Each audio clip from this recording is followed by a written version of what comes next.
주 사랑해요.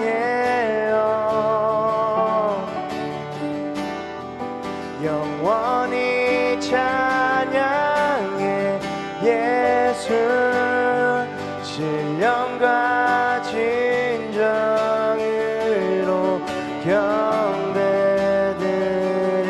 경배드려요.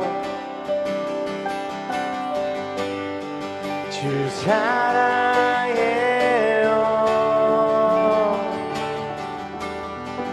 영원히 찬양해 예수.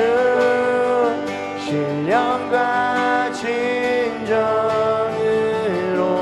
경배드려요. 주 사랑해요. 주 사랑해요.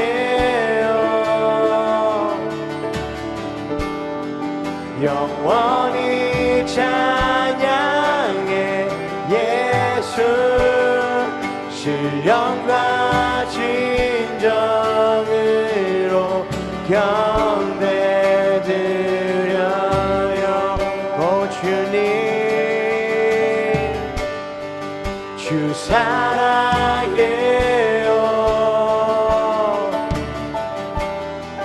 영원히 찬양해 예수.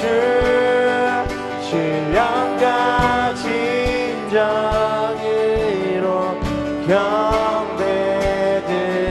경배드려요. 신령과 진정으로 경배하기 원합니다. 우리 박수 치면서 주님께 찬송과 경배로 나가겠습니다.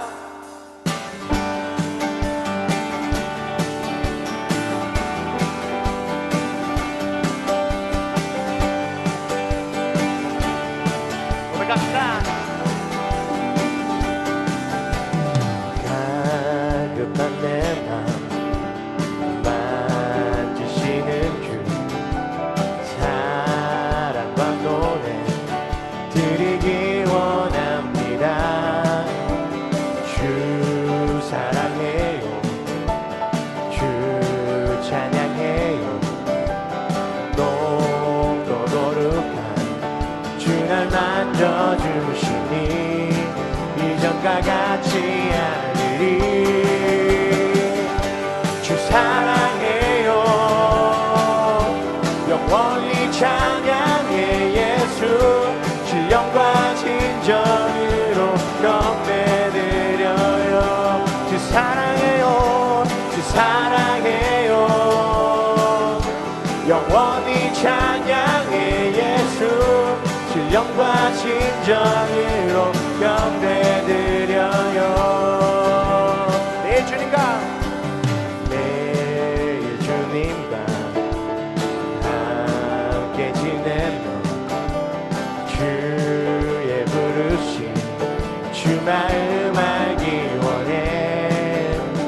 내 모든 호흡 주께 속했네. 주의 부르심 주 마음 알기 원해. 내 생명 주께 속했네. 주 사랑해요. 영원히 찬양해 예수. 신령과 진정으로 경배드려요. 주 사랑해요. 영원히 찬양해 예수.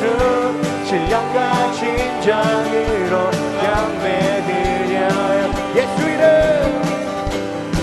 예수 이름 높이 올려드리세. 한 목소리로 소리 높여 모두 외치세. 주 사랑해요. 영원히 찬양해 예수. 신령과 진정으로 경배드려요. 주 사랑해요. 영원히 찬양해 예수. 신령과 진정으로 경배드려요. 주 사랑해요. 주 사랑해요. 영원히 찬양해 예수 신령과 진정으로. 우리 마지막으로 주님께 웃고 고백합시다. 주 사랑해요. 영원히 찬양해 예수 신령과 진정으로 영예드려요. 아멘. 사랑합니다 주님. 찬송합니다.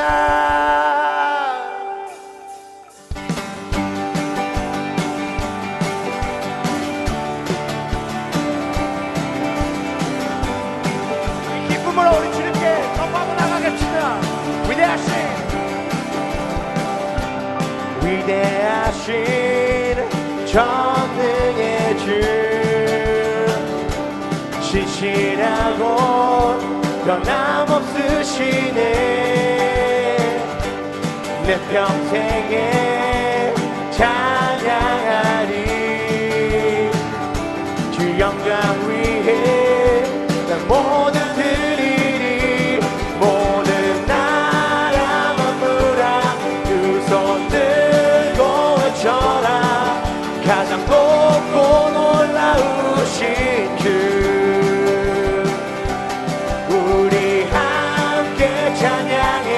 지금부터 영원히 가장 높고 놀라우신 주 보내신 곳 우리 가리. 구주 대신 세상하기 원해. 부르심을 신뢰하며 주의 길을 다 따라가리라. 모든 나라 만물아 두 손 들고 외쳐라. 가장 높고 놀라우신 주 우리 함께 찬양해. 지금부터 영원히 가장 높고 놀라우신 주. 할렐루야.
마음 상한 나의 심령을 주의 은혜로 다 채워주소서.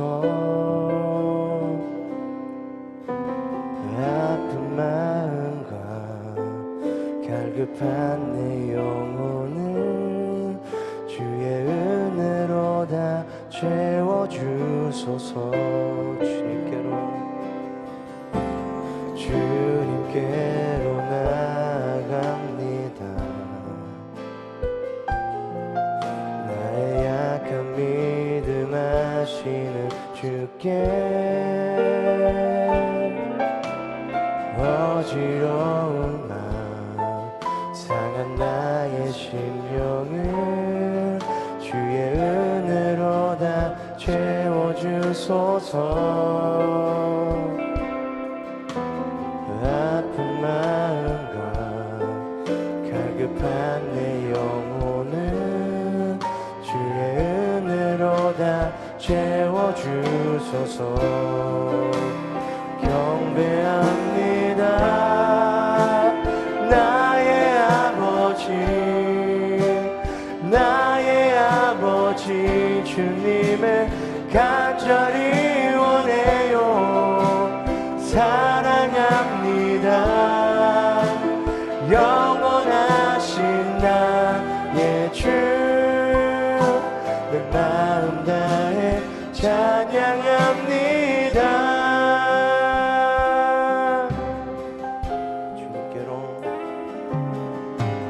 주님께로 나아갑니다. 나의 약한 믿음 하시는 주께 어지러운 마음 상한 나의 심령을 주의 은혜로 다 채워주소서. 아픈 마음과 갈급한 내 영혼을 주의 은혜로 다 채워주소서. 경배합니다 나의 아버지, 나의 아버지 주님을 간절히 원해요. 사랑합니다 영원하신 나의 주, 내 마음 다해 찬양합니다. 경배합니다 나의 아버지, 나의 아버지 주님을 간절히 원해요. 사랑합니다 영원하신 나의 주, 내 마음 다해 찬양합니다.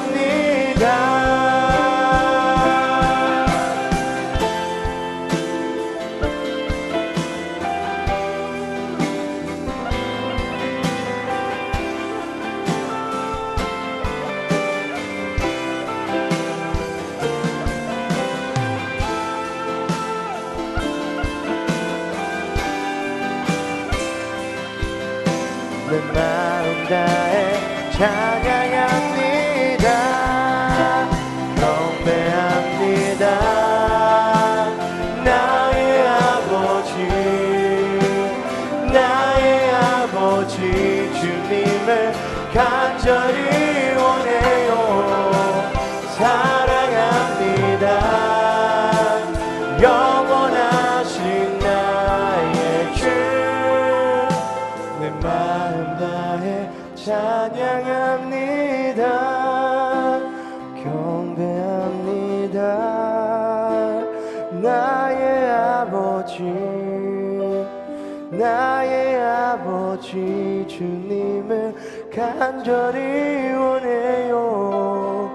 사랑합니다 영원하신 나의 주, 내 마음 다해 찬양합니다.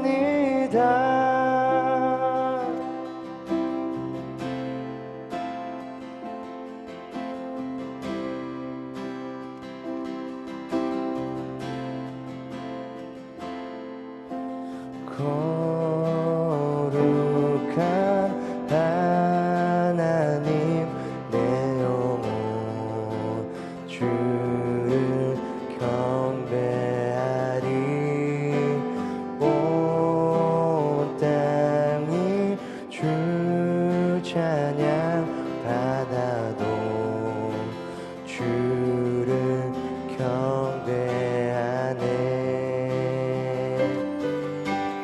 거룩한 하나님 하늘도 주를 경배하리. 천사들 주 찬양 모든 만물 주 경배하네.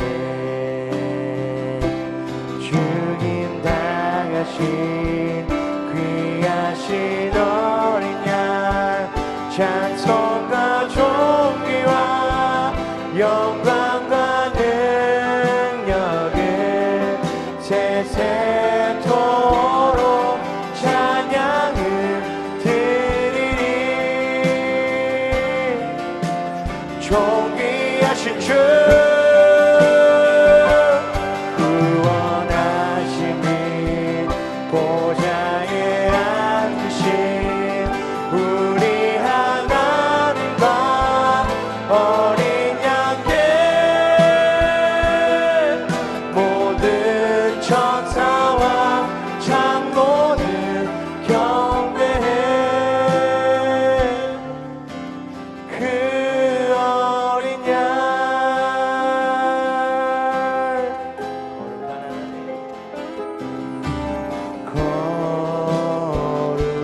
거룩한 하나님 하늘로 주를 경배하리. 천사들 주 찬양 모든 만물 주 경배하네. 죽임 당하신 귀하신 어린 양 찬송과 존귀와 영광과 능력을 세세토록 찬양을 드리리. 존귀하신 주 구원하심이 보좌에 앉으신 우리 하나님과 어린 양께 모든 천사와 장로들 경배해. 그 어린 양 죽임 당하신 귀하신 어린 양 찬송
경배해 그 어린 양 모든 천사와 장로들 경배해 그 어린 양. 우리 함께 기도하겠습니다. 먼저 지금 코로나 이 사태로 온 세계가 위기 가운데 있고 미국 또 한국 또 많은 사람들이 고통 가운데 있는데 이 팬데믹 사태가 하루빨리 정말 수습될 수 있도록 의료진들과 또 관계자들 또 정부 지도자들 하나님께서 지혜를 주시고 이 어려운 상황 가운데 하나님의 자녀들 또 정말 시민들이 고통을 능히 이길 수 있도록 하나님께서 함께 하시고 도와달라고 우리 함께 기도하고 오늘도 예배 가운데 자정하시는 하나님의 영광으로 우리가 말씀을 아멘으로 받을 수 있도록 하나님 도와주시옵시며 가정에서 예배를 드리지만 하나님의 기름 부으심이 넘치는 예배가 되게 해달라고 우리 함께 기도하기를 원합니다.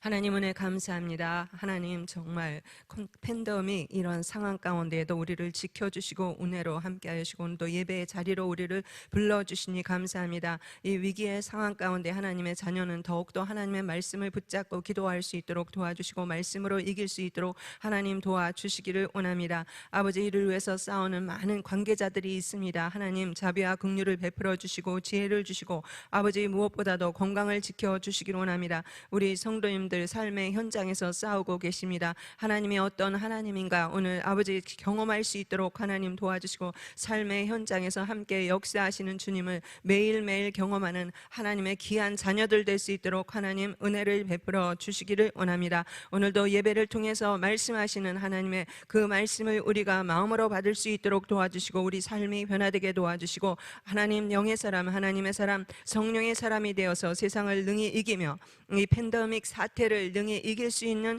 믿음의 사람들로 주님께서 축복하여 주시옵소서. 예배 가운데 주님 역사하여 주시옵시며 리빙룸에서 역사하여 주시옵시며 예비하신 은혜로 부어 주시옵소서. 감사하며 예수님의 이름으로 간절히 기도합니다. 아멘.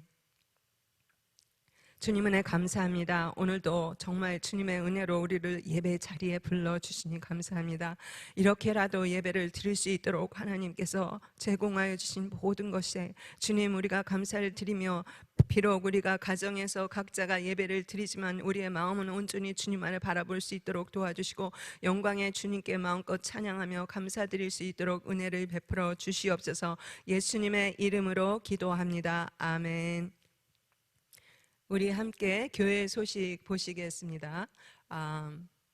어려운 시간이지만 이때야말로 더욱더 우리가 말씀으로 세워져야 되겠고 기도해야 되겠습니다. 특별히 나라를 위해서 한국을 위해서 한국은 많이 수습이 된 것 같은데 계속 정말 전염병으로부터 프리될 수 있도록 기도해 주시고 한국이 계기를 통해서 영적으로 경제적으로 회복될 수 있도록 기도해 주시고 또 미국 역시도 5월부터는 예배를 드릴 수 있다고 하는데 어떻게 될지 아직 결정은 되지 않았습니다. 이 미국도 이번 계기를 통해서 영적으로 경제적으로 회복되고 대통령, 부통령, 전염병 센터 디렉터 등 의료진들을 주님께서 지켜달라고 우리 함께 정말 기도하는 마음으로 매일매일 기도했으면 좋겠고요.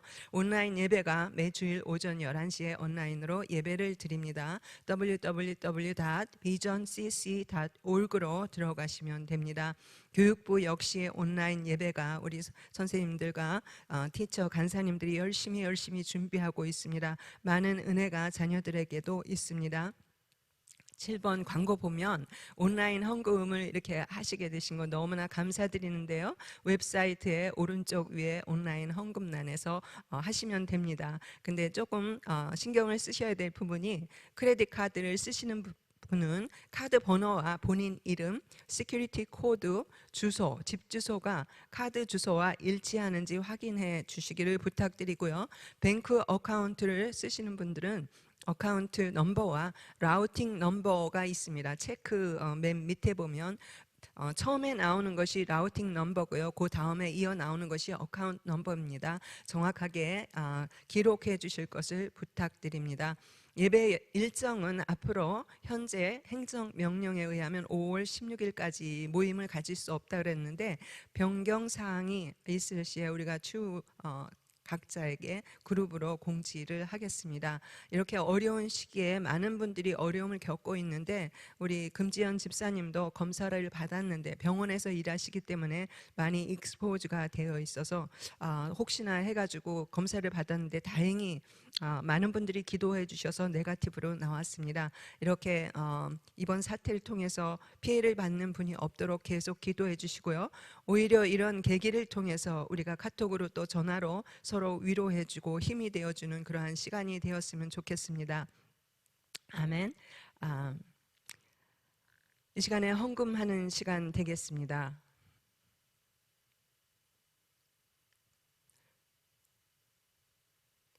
하나님, 우리에게 늘 은혜로 풍성하게 부어주시니 감사합니다. 오늘도 우리에게 귀한 말씀으로 먹여주시고 위로해 주시고 예배를 통해서 부어주실 은혜로 인해서 감사를 드립니다. 모든 영광 주님께 올려드립니다. 정말로 하나님께서 허락하여 주신 것의 일부를 성도님들이 정성껏 드렸습니다. 특별히 이 불경기로 인해서 많이 어렵지만 그럼에도 불구하고 하나님께서 채워주시니 그 은혜를 감사드리며 넘치는 복으로 더욱더 부어주시기를 원합니다. 11조를 주님께 바칩니다. 기쁨으로 드려지는 이 정말 물질이에 하나님 오병이의 기적이 일어날 수 있도록 도와주시고 싸울 것이 없이 부어주시기를 원합니다. 감사 헌금을 드린 제목마다 더욱더 넘치게 주님께서 채워주시기를 원합니다. 하나님, 선교 헌금을 드립니다. 뿌려지는 곳에 주님의 향기 나타날 수 있도록 도와주시고 선교사님들 지금 어려운 환경 가운데 있습니다. 귀한 사역에 힘이 되어 정말 더욱더 열매가 맺어질 수 있도록 하나님 도와주시기를 원합니다. 또 자녀들을 위해서 물질을 심은 그 정말 귀한 마음에 하나님 주여 자녀들 삶 가운데 아름다운 열매가 맺혀질 수 있도록 도와주시기를 원합니다. 이 모든 헌금을 드린 손길에 아버지 그 마음, 귀한 마음을 보시고 주님의 몸된 교회가 더욱 든든하게 세워지고 밑거름이 되게 하여 주시옵시며 그것을 통해 우리 가정도 든든하게 세워질 수 있도록 하나님 축복하여 주시옵소서. 예수님의 이름으로 기도합니다. 아멘. 오늘 우리가 말씀을 보겠습니다. 신명기 33장 26절에서 29절 말씀인데요. 우리 함께 찾아서 합독해 보시겠습니다. 여수르니여, 하나님 같은 이가 없도다. 그가 너를 도우시려고 하늘을 타고 공창에서 위엄을 나타내시는도다. 영원하신 하나님이 내 처소가 되시니 그의 영원하신 팔이 내 아래에 있도다. 그가 내 앞에서 대적을 쫓으시며 멸하라 하시도다. 이스라엘이 안전히 거하며 야곱의 샘은 곡식과 새 포도주의 땅에 홀로 있나니 곧 그의 하늘이 이슬을 내리는 곳이로다. 이스라엘이여, 너는 행복한 사람이로다. 여호와의 구원을 너같이 얻은 백성이 누구냐? 그는 너를 돕는 방패시요 내 영광의 칼이시로다. 내 대적이 내게 복종하리니 내가 그들의 높은 곳을 밟으리로다. 아멘. 여기 이렇게 보니까 리빙룸에서 예배를 보시는 많은 분들이 정말 스크린을 쳐다보면서 하나님의 말씀을 갈급한 그 모습을 제가 볼 수가 있습니다. 유엔이 공개한 세계 행복 보고서에서 한국인의 행복 지수가 10점 만점에 5.7점으로 나왔습니다. 별로 좋은 점수가 아니죠. 전체 156개국 중에 56위에 그쳤습니다. 한국인들은 왜 행복하지 못할까요? 그러면 이 행복 지수를 우리가 높일 수 있는 것일까? 갈렙 여론조사 기관은 지난 50년 동안 이 행복에 영향력을 미치는 몇 가지 요소에 대해서 연구를 했습니다. 첫 번째가 뭐냐면 내가 매일 하고 있는 일이 얼마나 내가 즐기고 좋아하는지, 직업적인 웰빙. 두 번째는 끈끈한 인간관계를 가지고 있는지, 사회적인 웰빙. 세 번째는 재정 상태가 튼튼한지, 경제적 웰빙. 네 번째는 건강 상태는 문제가 없는지, 육체적 웰빙. 그럼 이 네 가지가 채워진다고 행복 지수가 올라갈까요? 사람은 누구나 행복하기를 원합니다. 행복하기 위해서 결혼도 하고, 행복하기 위해서 공부도 하고, 행복하기 위해서 최선을 다해서 살아갑니다. 그런데 오늘 여러분 행복하십니까? 라고 물으면 자신 있게 대답하지 못하는 분들이 많으실 것 같기 때문에 옆 사람에게 이렇게 인사해 보시기 바랍니다. 행복하십시오 라고 인사하겠습니다. 행복하십시오, 행복하십시오, 행복하십시오. 왜 많은 사람들이 행복하다고 자신 있게 대답을 못하는 것일까요? 그것은 바로 행복의 조건을 외부에서 찾거나 소유에서 찾기 때문입니다. 그러나 행복은 소유에서 얻어지는 것이 아니라는 것입니다. 세계에서 제일 자살이 많은 나라가 어느 나라인지 아십니까? 다 잘 사는 나라들입니다. 반면에 세계에서 가장 행복 지수가 높은 나라가 어떤 나라인지 아십니까? 세계에서 제일 가난하다고 하는 나라, 인구 70만의 작은 부탄이라는 나라입니다. 이것을 보면 행복은 소유에 있는 것이 아님을 우리는 알 수가 있습니다. 그러면 우리는 어떻게 행복해질 수가 있을까요? 오늘 말씀에는 성경의 결론이라고 할 정도로 중요한 두 가지 핵심이 있습니다.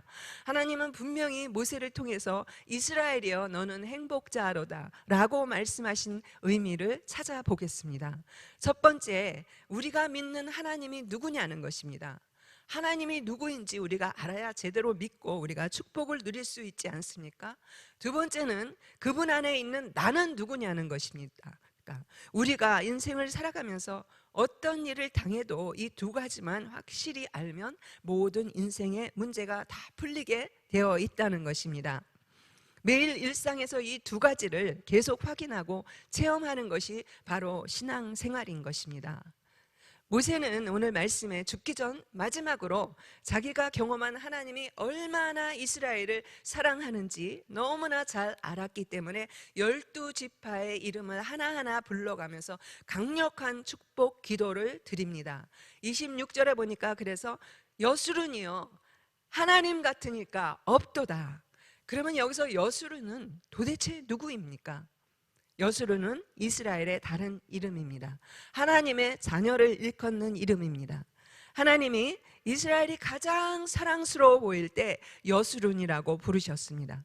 여수르는 이스라엘을 그야말로 정답게 부르는 애칭으로 누가 뭐라고 말해도 열방 가운데 끔찍히 사랑하는 민족이 바로 이스라엘이었다는 것입니다.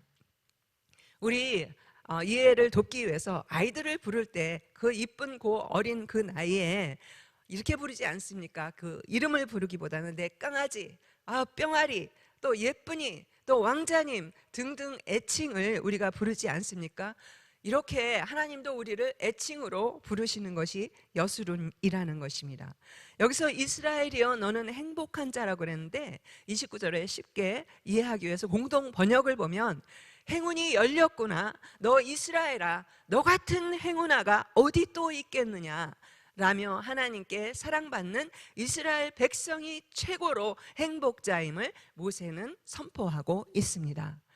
그런데 모세가 이렇게 어마어마하게 축복할 때 이스라엘 백성들의 상태는 어떠했는지 아십니까?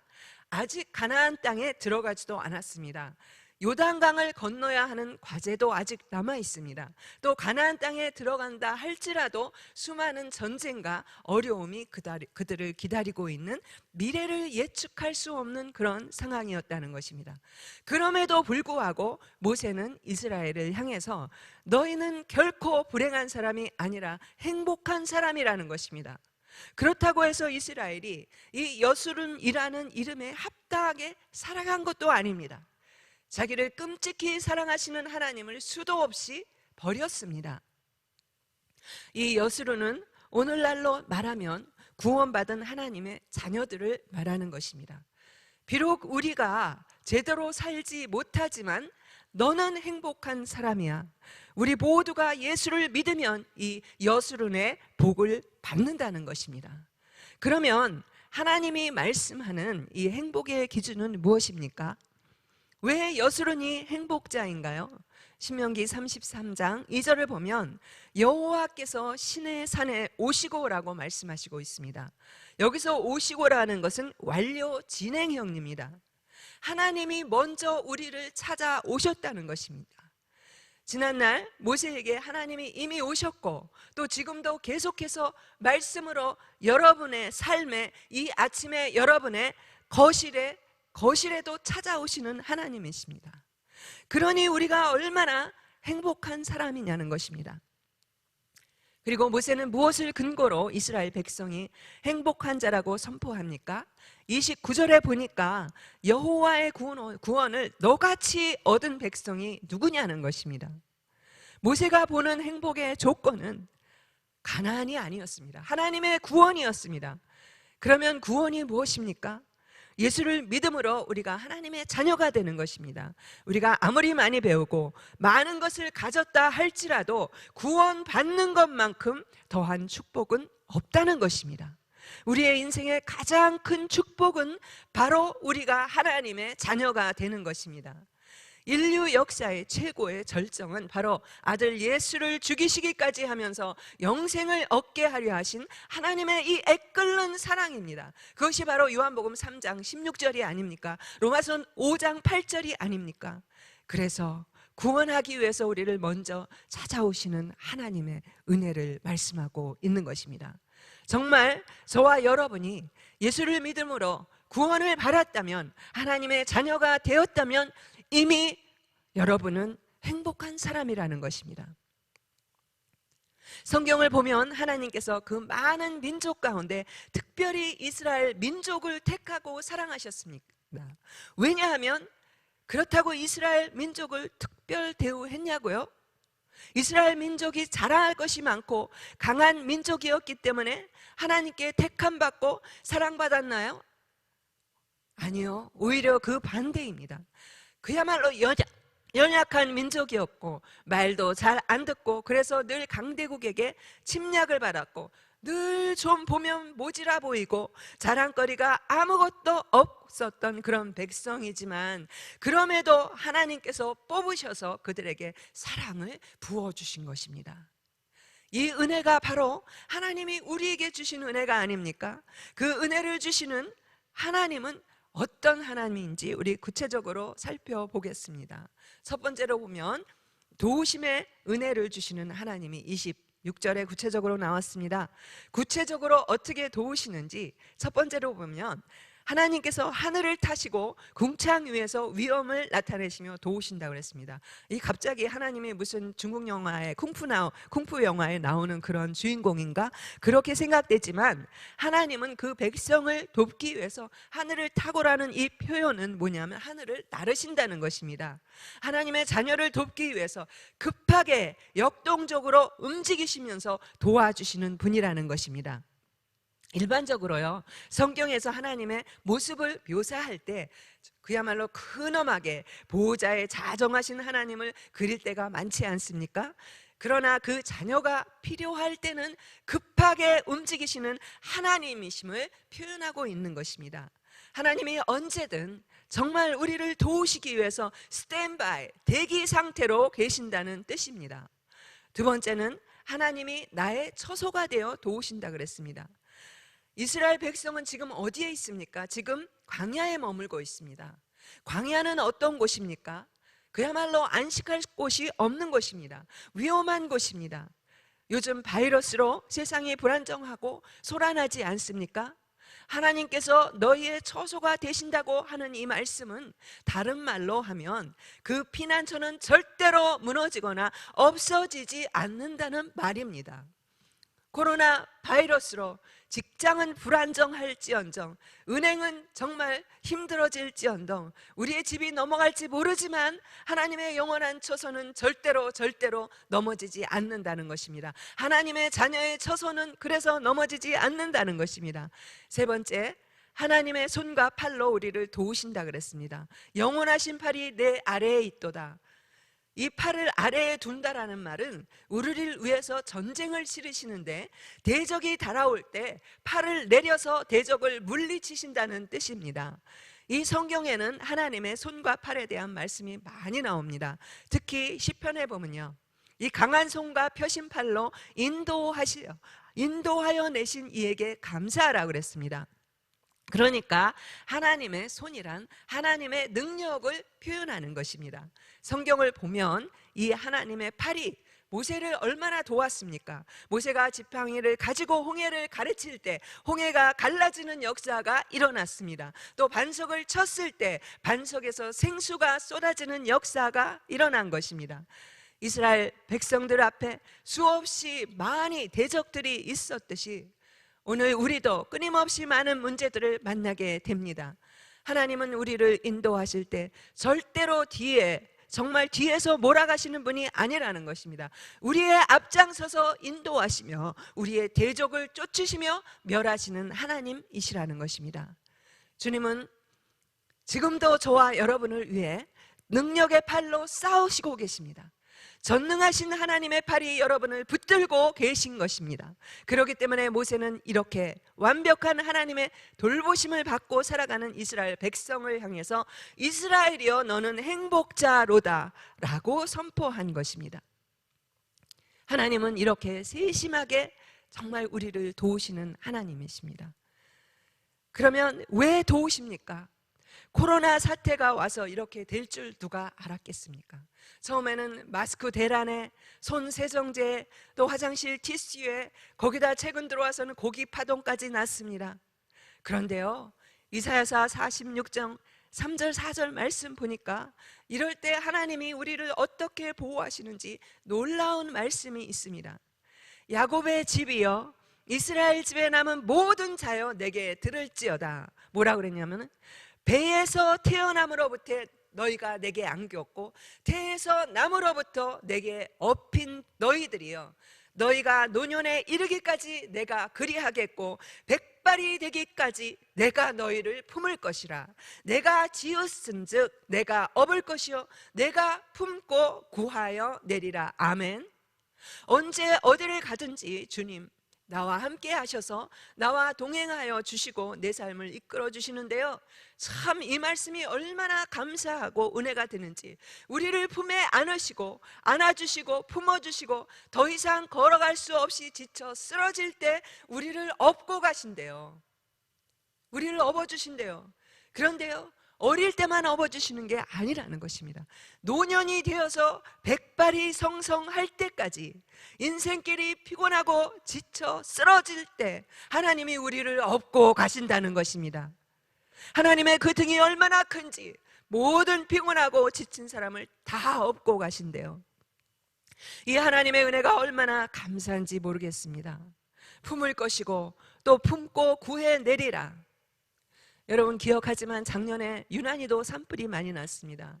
작년에 국립공원에서 산불이 났는데요, 온 산을 다 태운 뒤에 자연보호 관계자들이 피해 상황을 조사하러 들어갔습니다. 그런데 보니까 미처 피하지 못한 동물들도 많이 피해를 입은 것을 목격하게 됩니다. 그런데 한 관계자가 이상한 장면을 목격하게 됐는데요, 어미새가 완전히 새까맣게 다 죽어온 거예요. 그런데 생각하기를 아니 새면 날아갈 수 있었을 텐데 왜 죽었을까 의아해하고 있는데 근데 뭔가 움직이는 기색이 있더라는 거예요. 그래서 그 새를 들어 올렸을 때 깜짝 놀랐습니다. 그 품 안에 새끼가 살아있었다는 거예요. 할렐루야. 하나님이 우리를 그렇게 보호하신다는 것입니다. 당신의 생명을 버리면서까지 우리를 보호하시는 하나님, 그렇기 때문에 우리는 참 행복한 사람이라는 것입니다. 두 번째, 하나님은 우리를 승리케 하시는 하나님이십니다. 29절에 보면 그는 너를 돕는 방패시요 내 영광의 칼이시로다. 내 대적이 내게 복종하리니 내가 그들의 높은 곳을 밟으리로다. 여러분, 전쟁에 있어서 중요한 것이 뭡니까? 방어와 공격입니다. 방패는 방어용 무기입니다. 칼은 공격용 무기인 것입니다. 하나님은 우리를 돕는 방패이시며 우리의 영광의 칼이시다. 이게 무슨 말입니까? 돕는 방패가 되어주신다는 것은 우리의 삶의 전쟁에서 하나님께서 우리의 보호자가 되어주신다는 말씀입니다. 그리고 영광의 칼이시라는 말은 하나님이 우리를 위해서 싸우시는 분이심을 말하는 것입니다. 성경을 보면 하나님을 싸우시는 큰 용사로 묘사하고 있습니다. 그렇습니다. 하나님은 오늘도 저와 여러분을 위해서 싸우시는 분입니다. 당신의 자녀들을 위해서 하늘의 군대를 동원하시고 친히 우리를 위해서 싸우시는 하나님이십니다. 우리의 문제가 아무리 강해 보여도 그들이 무너진다는 것입니다. 내 대적이 내게 복종하리니 내가 그들의 높은 것을 밟는다고 말씀하고 계십니다. 그러면 구체적으로 우리가 하는 모든 일에 정말 승리자가 되게 하겠다는 것입니다. 그래서 내가 하는 작은 일도 정말 하나님이 증거하시도록 이러한 위기의 때에 기도하고 믿음으로 도전하라는 것입니다. 여러분, 요셉이 노예로 있을 때 주인이 감동받을 정도로 일을 했습니다. 감옥에 있을 때에도 간수가 감동받을 정도로 일을 했습니다. 거기서 역사가 일어난 것입니다. 하나님이 보신 겁니다. 승리하게 하신 겁니다. 다윗이 작고 연약한 체구지만 아버지가 맡긴 양을 맹수로부터 잘 지키려고 매일 최선을 다해서 준비했습니다. 물맷돌을 준비했습니다. 그때 거기서 하나님이 보신 겁니다. 그래서 골리앗과의 역사가 일어난 것입니다. 하나님과 함께 일한 것에 대한 승리의 역사인 것입니다.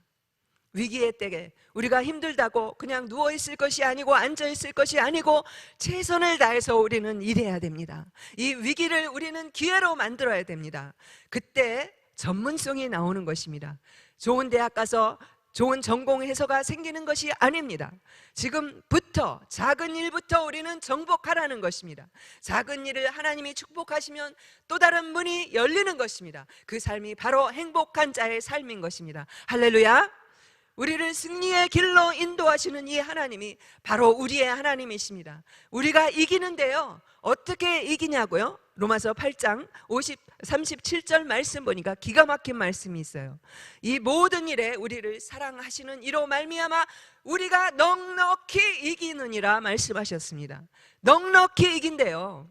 여러분, 우리가 간신히 엎치락 뒤치락 하다 겨우 이기는 것이 아니고 넉넉히 이기게 하시는 하나님이십니다. 아멘. 이 여술은 행복한 삶은 그럼 우리가 어떻게 살아야 하나요? 넉넉히 이기는 자는 현명한 선택을 해야 한다는 것입니다. 리치 발레스케스라는 사람이 있습니다. 우리가 이해를 돕기 위해서 영상을 잠깐 보고 우리가 설교를 계속하겠습니다. The average weight of a newborn is around 7 pounds 8 ounces.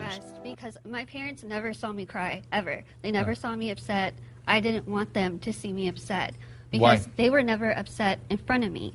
They never made me feel like they had to pity me I see. because I had this syndrome. But as I said, I was raised very normally. So when I started kindergarten, I had absolutely no idea that I looked different. When I was in high school, I found a video, unfortunately, that somebody posted of me labeling me the world's ugliest woman. There were over 4 million views to this video, 8 seconds long, no sound, thousands of comments. People saying, Lizzie, please just do a world a favor, put a gun to your head and kill yourself. Am I gonna let the people who called me a monster define me? Am I gonna let the people who said kill it with fire define me? 이분은 세상에서 가장 못생긴 여자라고 비난을 받던 여인이었습니다. 그런데 넉넉히 이기는 은혜를 체험한 간증이 있습니다. 지금 26세 정도 됐는데요, 아무리 먹어도 살이 찌지 않는 희귀병으로 태어날 때부터 고통이 심했습니다. 1.9 파운드의 아주 미숙아로 태어났고요, 태어날 때 의사가 얼마 살지 모르겠다고 했습니다. 지금 현재 몸무게는 59파운드로 체내 지방이 축적되지 않아서 20분마다 조금씩 음식을 먹어야, 그렇기 때문에 하루에 60끼를 먹어야 생존을 한답니다. 여러분, 우리 감사하셔야 됩니다. 60번을 먹으려면요, 생각해 보세요. 정상인으로 살 수가 없습니다. 청년들 요즘 특별히 다이어트 한다고 그러는데요, 한번 잘 생각해 보세요. 우리 지금 영상을 한번 볼까요? 그런데 병이 악화돼서 오른쪽 시력마저 잃어버렸습니다. 그녀의 모습은 뼈와 가죽만 남아있는 살아있는 시체를 연상케 합니다. 제가 E.T. 영화 있죠. E.T. 영화를 봤을 때, E.T.를 봤을 때 참 괴물이다 그렇게 생각했는데, 그래도 E.T.는요 균형이 있잖아요. 균형이 있는데요. 이분은 균형이 없어요. 근형도. 거기다 고등학교 때 누군가 그녀의 모습을 살짝 찍어가지고 세계에서 제일 못생긴 여자하고 유튜브에 올린 거예요. 그걸 400만 명이 보고 거기에다 또 악플을 달았는데요. 그런 얼굴로 사느니 차라리 자살하고 죽어라. 그런 악플들이 올라왔습니다. 가뜩이나 핸디캡 가운데 살고 있는데 그 상처 자국에 초를 뿌린 거나 마찬가지죠. 그러한 비난에도 흔들림이 없었습니다. 왜냐고요? 나는 여술은 행복할 자격이 충분히 있는 자야라고 선택했기 때문입니다. 그녀는 그렇게 말하고 있습니다. 사람들은 나에게 죽으라고 그렇게 퍼부었지만 난 살아서 행복해질 것을 선택했습니다. 무례한 사람들이 정해놓은 허상에서 벗어나서 내가 원하는 모습으로 살기로 결정한 것입니다. 그래서 좀 더 구체적이고 삶의 목표를 세웁니다. 나는 동기부여 강사가 될 거야. 그래서 나같이 힘든 사람들을 도와줄 거야. 두 번째, 내 인생에 정말 그 인생에 대한 책을 쓸 거야. 대학을 졸업할 거야. 가정을 이룰 거야. 26세인 그녀는 현재 이 네 번째 목표를 빼놓고는 다 이루었습니다. MBC, CNN, 여러 뉴스, TV에 나와가지고 강연도 하고 알려진 유명 인사가 되었어요.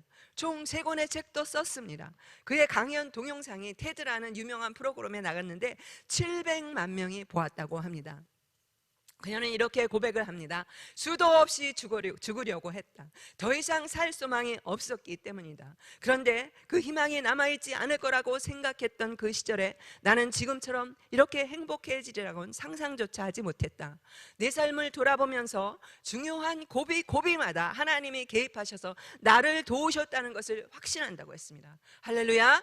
이 하나님이 여러분을 도우십니다. 이 하나님이 여러분을 보호하십니다. 이 하나님이 여러분의 일생을 승리로 인도하십니다. 여러분을 통해서 놀라운 하나님의 뜻을 이루어 나가실 것입니다. 아멘. 그러므로 우리는 절대로 문제 가운데 뒤로 물러서지 말라는 것입니다. 낙심하지 말라는 것입니다. 이 약속의 말씀을 붙잡고 믿음으로 주님만 바라보고 전진해 나가는 여러분 되시길 주님의 이름으로 축복합니다. 팬데믹 이거 정말 COVID-19 지나갈 것입니다. 우리 온전히 하나님만 보고 나가야 되겠습니다. 그런데요, 이 여수론의 축복이 우리 뒤에서 끝나는 게 아니더라고요. 여수론의 축복이 자녀 세대까지 이어지는 것이 바로 28절 말씀인데요. 이스라엘이 안전히 거하며 야곱의 샘은 곡식과 새 포도주의 땅에 홀로 있나니 곧 그의 하늘이 이슬을 내리는 곳이로다. 구체적으로 이게 무슨 축복이냐 하면 24절에서 5절 보면 모세가 이스라엘 12지파 가운데 아셀 지파를 축복하는 말씀입니다. 무한한 애정을 가지고 아셀 지파를 여수론이라고 부르셨습니다. 이 말은 뭐냐면 여러분의 자녀들도 하나님이 끔찍히 사랑하는 여수론이라는 것입니다. 여러분 눈에 지금 사고뭉치로 보이지만 여러분의 자녀를 하나님이 끔찍히 사랑하시는 여수론이라는 것을 기억하시기 바랍니다. 그러면 아셀이 받은 복이 어떤 건지 구체적으로 보면 첫 번째, 아셀은 아들들 중에 더 복을 받으며 그의 형제에게 기쁨이 된다고 그랬습니다. 아셀은 이 12형제 중에 가장 많이 복을 받음으로써 형제들의 기쁨이 되라는 뜻입니다. 아셀의 복이 여러분과 여러분 자녀들에게 임하기를 축복합니다. 아멘. 두 번째, 발이 기름에 잠기는 복입니다. 이게 무슨 복일까요? 우리가 이 땅에 사는 한 절대 무시할 수 없는 복이 바로 이 기름의 복입니다. 이 기름의 복이 뭐냐 하면 물질의 복인 것입니다. 이 기름의 복이 여러분과 여러분 자녀에게 임하기를 축복합니다.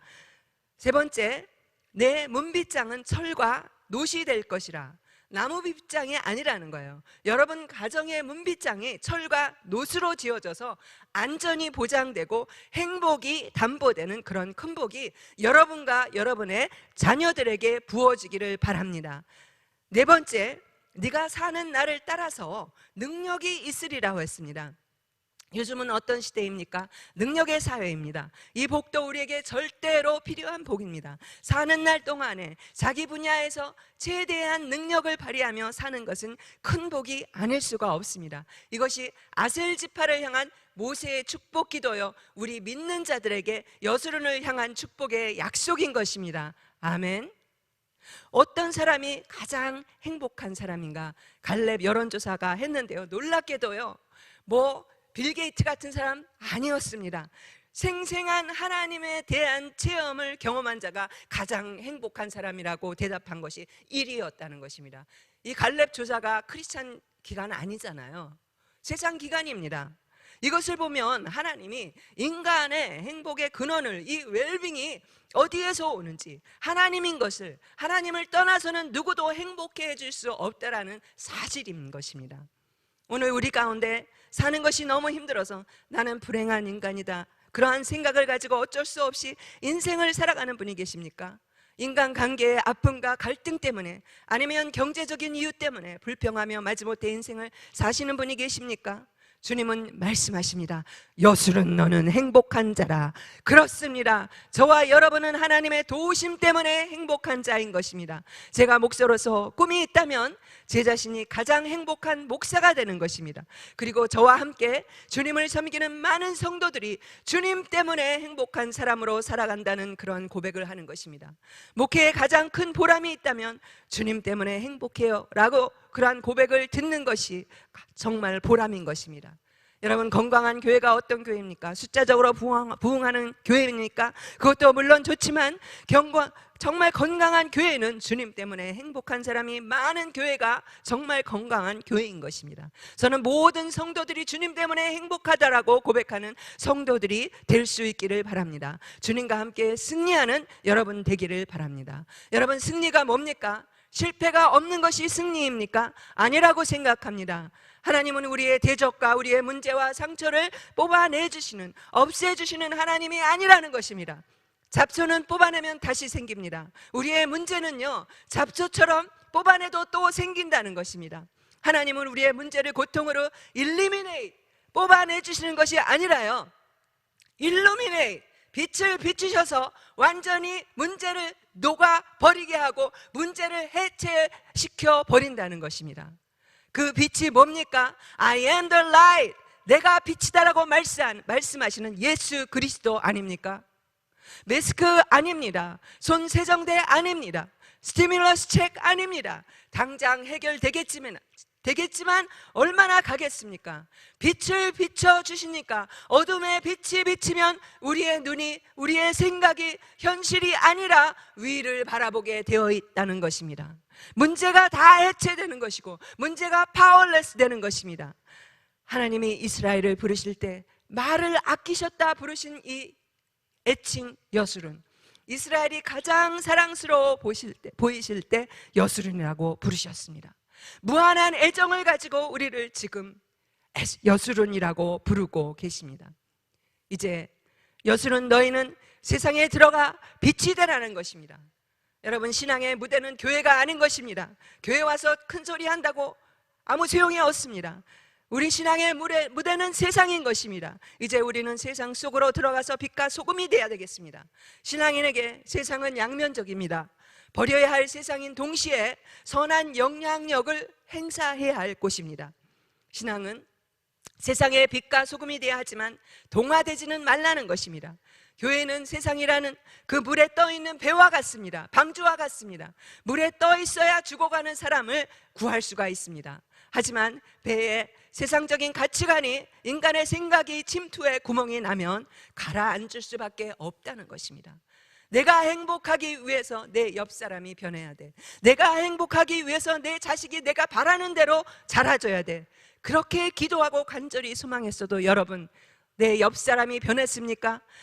내 옆 사람이, 저 사람이 변해야 내가 행복해야 해. 그게 아니고 내가 먼저 행복한 사람으로 바뀌어야 돼. 내가 먼저 변해야 돼. 그게 행복한 사람의 삶이라는 것입니다. 여러분, 이스라엘 백성들은 광야에서 40년 동안 태어나서 자라나 어른이 되고 결혼을 하고 가정을 이룬 사람들이 태반입니다. 그런데 그들이 아주 어렸을 때부터 보아왔던 것이 있습니다. 그것이 뭐냐면 밤에는 불기둥으로, 낮에는 구름기둥으로 그들을 뒤덮고 있던 하나님의 영광이었습니다. 아침에 일어나면 들러 나갈 때 너무도 당연하게 뭐가 떨어져 있었을까요? 만나였습니다. 만나가 깔려 있었습니다. 또 때가 되면 메추라기 떼가 날아와서 마음껏 고기도 먹을 수 있었습니다. 오늘 우리들에게 그런 일이 일어난다면 그것은 정말 기적 중에 기적일 것입니다. 아침이면 구름기둥이 우리를 인도하고 밤이면 불기둥으로 하나님께서 우리를 지켜주시고 만나와 메추라기를 때마다 먹이시고 그런 은혜를 우리가 좀 받아 누렸으면 좋을 것 같지 않습니까? 이런 코로나 바이러스라도 우리가 걱정할 필요가 없지 않겠습니까? 그런데 이 40년이란 긴 세월 동안 매일 그런 일을 질리도록 보아온 사람에게는 그것은 더 이상 기적이 아니었다는 것입니다. 그것은 아주 당연한 일, 매일 똑같이 반복되는 너무도 평범한 일이었을 뿐입니다. 기적이 일상이 되는 굉장히 특별한 경험을 했는데도 정말 여술은 행복한 사람이었습니다. 하지만 그러다 보니까 그것이 얼마나 놀라운 특권인지, 얼마나 놀라운 하나님의 은혜인지를 다 잊어버린 것입니다. 이스라엘 백성들에게 그것은 너무도 당연한 것, 너무도 익숙한 것이 되고 말았다는 것입니다. 그러다 보니 이스라엘 백성들은 자신들이 얼마나 특별한 행복을 누리며 사는 사람들인가 하는 것을 다 잊어버리고 맙니다. 그래서 조금만 힘든 일이 있어도 툭하면 불평을 하고 툭하면 하나님을 원망하며 불신의 말을 내뱉고 하나님의 마음을 아프게 만들었던 것입니다. 사랑하는 성도 여러분, 오늘 우리들은 어떻습니까? 오늘 우리들은 행복한 삶을 살아가고 있습니까?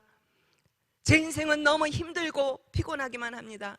또 실제로 다른 누구에게도 말할 수 없는 괴롭고 어려운 형편 속에서 안타까워하는 분들도 계실 것입니다.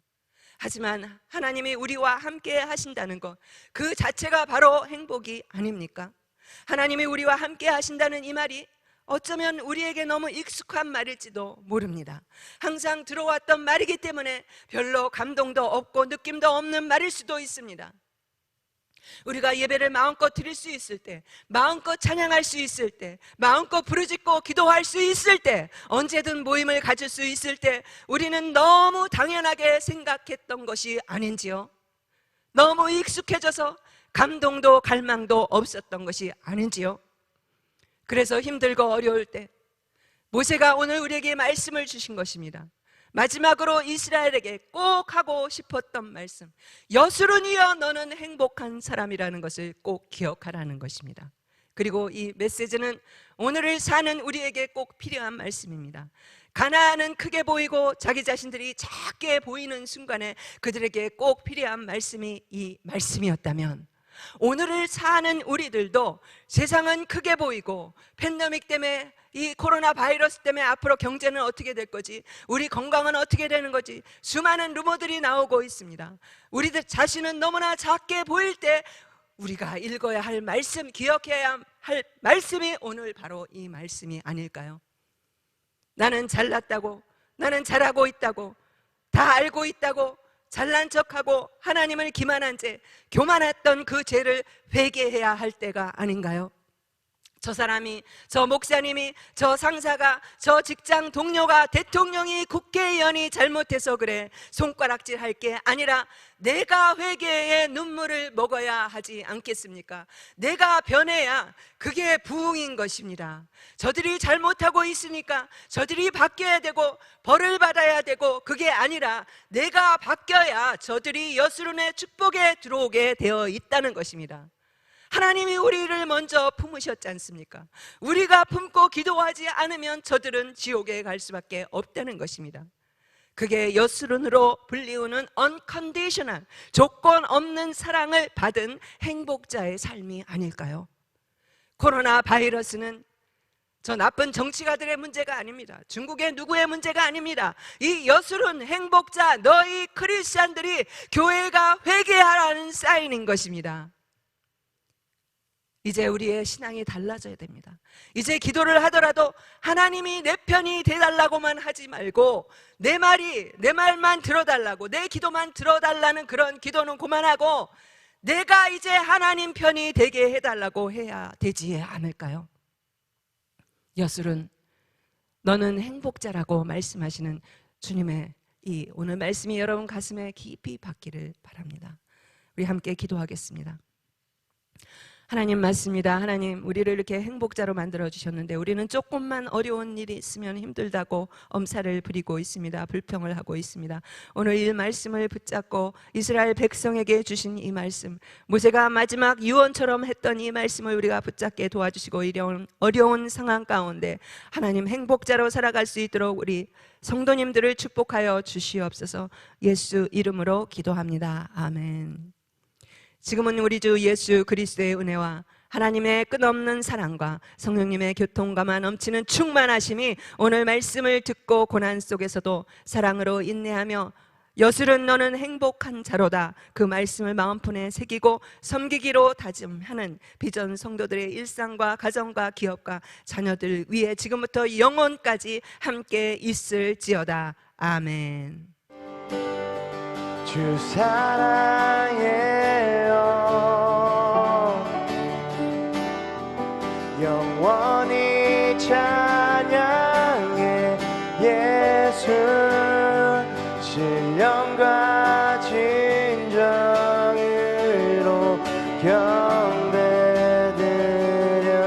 경배드려요.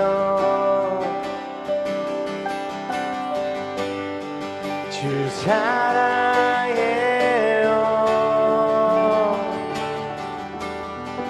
영원히 찬양해.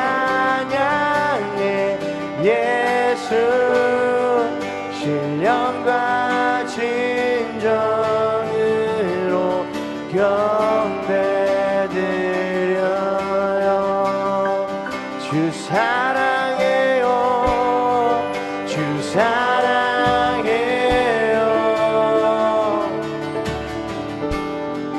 영원히 찬양해. 예수 신령과 진정으로 경배드려요. 오 주님, 주 사랑해요. 영원히 찬양해. 예수 신령과 진정으로 경배드려요. 신령과 진정으로 경배하기 원합니다. 우리 박수 치면서 주님께 찬송과 경배로 나가겠습니다.